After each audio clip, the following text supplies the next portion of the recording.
Making money is only the first step. Keeping it is the real brutal reality. You survived the market crashes, and you outworked your competition. You built the portfolio, but if you're looking at your net worth right now and thinking the hard part is over, then what I'm about to break down for you is going to completely reframe how you look at every single dollar you own. Because while you were busy playing offense and building that capital, your defense has been left completely exposed to the elements. And in the financial reality we're walking into right now, a poorly designed asset structure is not just a minor inefficiency. It's a fatal flaw that can and will quietly vaporize half of what you spent a lifetime building. Today, I'm going to show you the exact architecture that ultra-high net worth investors use to build an impenetrable firewall around their capital. And yes, the upfront cost of this education is a fundamental, sometimes uncomfortable shift in your psychology, because you have to change how you view the very concept of ownership. But by the end of this, you'll understand the mechanics of moving and protecting wealth legally, globally, and efficiently. Most people, the casual observers of their own money, only think about financial defense when the tax bill arrives or the lawsuit is filed. They treat wealth protection like a panic button, but professional money doesn't do this. Professional money builds the vault before they ever deposit the gold. Just like an investor might hold physical silver to completely eliminate counterparty risk, your wealth needs a structure designed to eliminate systemic risk at the foundation. This isn't about exploiting loopholes or playing games in the shadows. It's about understanding the mechanical rules of global finance and using them exactly as they were engineered to be used when fiscal policies shift violently in your home country. When the tax narrative changes overnight, your assets should already have a clearly defined, legally bulletproof exit route. We're talking about putting a mathematical lock around your capital. So let me break this down from the beginning, starting with a very uncomfortable truth about global taxation and the silent erosion of your purchasing power. You look at your banking app, you see a static number, and if that number hasn't gone down, you feel secure. You think nothing has been lost, but that is a financial illusion because there are two invisible forces constantly feeding on your unprotected wealth right now. The first is inflation. It's a stealth tax that never requires a vote, and it never needs legislative approval. It just continuously, quietly hollows out the purchasing power of your cash, while the nominal number on your screen stays deceptively the same. The second force is the expanding aggressive web of global taxation. And paying your fair share is part of living in a civilized society? Sure. But if you've actually built substantial wealth, you're facing a hyper-aggressive, deeply complex extraction system. Capital gains taxes, estate taxes, wealth taxes, and now the very real discussions around taxing unrealized gains. Think about that. Taxing money you haven't even made yet. Combine that with the shifting tectonic plates of global financial policy. And you're standing in a perfect storm in that we don't live in the 1990s anymore, with frameworks like CRS and laws like FATCA fully activated. Global financial transparency is absolute. It is the norm. We're living in an era of automated algorithmic data exchange. Bank servers in Geneva, in Singapore, in London, and in New York are talking to each other right now. Mapping the financial DNA of every single citizen, the old Hollywood idea of hiding your money offshore in a dark account without oversight is completely dead. And frankly, trying it in today's world is financial suicide, but here's the fascinating part. The wealthier someone becomes, the less they actually hold in their own personal name, but why? Because holding massive assets directly in your name is like walking through a crowded, dangerous market with your life savings in a clear plastic backpack. You're a walking target, and it isn't because the wealthy don't have assets. It's because holding wealth as an individual is legally fragile. You as a human being are a single point of failure. You face illness, you face divorce, you face aggressive lawsuits, and ultimately, you face mortality. When the legal system moves against an individual, it doesn't have empathy. It moves with a cold, mechanical efficiency. Assets held directly in your name can be frozen, divided, or seized entirely because the court doesn't care about your payroll obligations. It doesn't care about your kids' tuition, and this brings us to the absolute core principle of wealth preservation. You must separate ownership from control. John D. Rockefeller famously said, "Own nothing, control everything," because that is the operating system of dynastic wealth. Why separate ownership? Because legally, logically, only what belongs to you can be taken from you. If your business collapses, creditors are going to come after your personal assets to satisfy that debt. If you get sued, they're coming for your real estate, your brokerage accounts, and your cash. But if those assets are held by independent legal entities, like properly structured trusts or offshore companies, they're no longer legally yours. The personal claims stop dead at that legal boundary. You've built a moat, and yes, you give up nominal ownership because your name is not on the deed.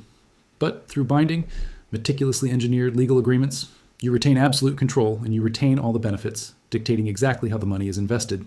You decide who gets distributions, you control how the assets are utilized, and you can live in a multi-million-dollar home that technically you don't own. This is exactly how generational wealth survives brutal economic depressions, hyperinflation, and devastating family disruptions.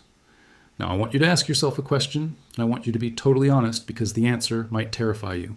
If your local bank accounts were suddenly frozen tomorrow, maybe because of a commercial dispute, or maybe because of a systemic bureaucratic error, or a false flag in the algorithm, would you still have access to the immediate liquidity you need to survive, to run your business, and to feed your family? In our centralized digital banking world, freezing your assets doesn't require a SWAT team. It requires a keystroke. The spinning loading wheel on your banking app and an automated message telling you to contact customer support might be the only warning you ever get. If every single thing you own sits in one jurisdiction, under one localized name, inside one banking system, you've handed total control of your financial life over to uncertainty. That is why a meticulously planned Plan B is not paranoia. It's mandatory infrastructure. And to build this firewall, we're going to use offshore accounts, offshore companies, and trusts. Don't think of these as products you buy off a shelf. They're interlocking gears in a highly integrated defense system. So let's start with the base layer, offshore accounts. This is your geographic diversification, giving you immediate, unhindered access to multiple foreign currencies outside of your home country's banking system. But understand this, an offshore account doesn't change ownership. You still legally own that money. It's still vulnerable to personal liabilities. It just gives you geographic liquidity. So we need the next layer, the offshore company. And we're talking about established, respected jurisdictions, like the BVI, the Cayman Islands, Singapore, and Hong Kong. Stop thinking of these as shady shell companies from a spy movie. Think of them as robust, specialized holding vessels engineered specifically to sail through the harsh weather of global finance. Instead of holding cash directly, you own shares in this company, and the company owns the assets. This entity can seamlessly invest in global markets, buy commercial real estate, or hold strategic stakes in other operating businesses. Many of these jurisdictions offer strict tax neutrality, and this is massive because it allows your wealth to compound internally year after year, without the constant draining leakage of domestic taxes eating into your principal. But there is still a flaw. If the shares of that offshore company are sitting in your personal name, in your local jurisdiction, you're still a target, and they can still get to the company through you.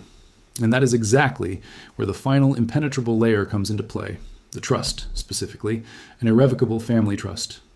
Listen to me carefully here. A trust is not an investment product. It's a binding legal covenant where you transfer the legal ownership of your assets to a trustee. This is usually a highly regulated professional fiduciary institution, and they manage those assets for the benefit of your designated beneficiaries, according to a rigid set of rules that you wrote. Once those assets are placed into an irrevocable trust, you sever the legal umbilical cord.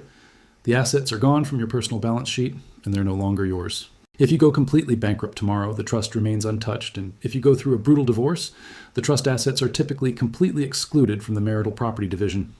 If you pass away, those assets bypass the agonizing, public, expensive probate process entirely, and they can legally avoid devastating estate taxes that would otherwise wipe out half of what you left behind. The trust becomes the ultimate shareholder. The trust owns the offshore companies. The offshore companies own the global assets. And you've just created a multi-layered, reinforced, uncrackable fortress around your family's future.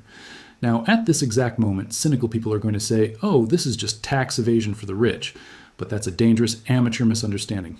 This has absolutely nothing to do with hiding income in the shadows. This is about structuring legally, transparently, and in plain sight. Tax optimization is a very pleasant byproduct of this architecture, but it's not the primary goal, because the real objective is absolute protection and uninterrupted continuity. Imagine a guy who spent 20 years building a logistics business, one sudden macroeconomic shock, one supply chain crisis, one personal guarantee gone wrong, and he loses everything. Without protection, his wife, his kids, their entire financial baseline is wiped off the map in an afternoon. But with proper structuring, his personal business setbacks are completely compartmentalized. The core family wealth remains isolated, safe, and compounding, and that isn't tax evasion. That is responsible, mature, intelligent wealth management. Let's get practical, because not everyone needs a complex offshore trust on day one, so your architecture has to match your actual scale. If you're sitting on around $100,000 in liquid assets, your only focus right now should be absolute simplicity and geographic escape hatches. Open one or two reliable international bank accounts, diversify your currencies, hold some hard assets securely offline, keep it highly flexible, and keep the fees low. Once you hit that $1 million to $3 million mark, the game changes. You have a target on your back now. so it becomes critically important to introduce a corporate structure. An offshore company can serve as your dedicated family investment vehicle. It dramatically improves your tax efficiency and starts shielding you from local vulnerabilities. This is also the exact window when you need to start analyzing your tax residency, actively looking at obtaining legal residency or a second passport in a predictable, favorable jurisdiction. But once you cross that $10 million threshold, you're officially playing a different sport, and you've entered the realm of dynastic legacy planning. At this level, trusts are no longer optional. They're critical infrastructure, and you aren't buying a financial service anymore. You're drafting a private constitution for your family's capital. A high-level structure at this stage looks like an irrevocable trust, sitting in a stable fortress jurisdiction like Singapore or Jersey. That trust completely owns a holding company in the BVI, and that BVI company then controls your operating entities, your global real estate, and your market portfolios. Yes, the maintenance costs for this machinery are real, and you're paying tens of thousands of dollars annually, but compare that to losing 40% of your life's work to an estate tax, or losing everything in a lawsuit. It's mathematically the most cost-effective insurance premium you'll ever pay. And more than that, it lets you dictate exactly how your wealth is distributed across multiple generations. You set up investment committees, and you write letters of wishes. You completely remove the statistical risk of your life's work being squandered by a prodigal heir who buys a fleet of sports cars the day after your funeral.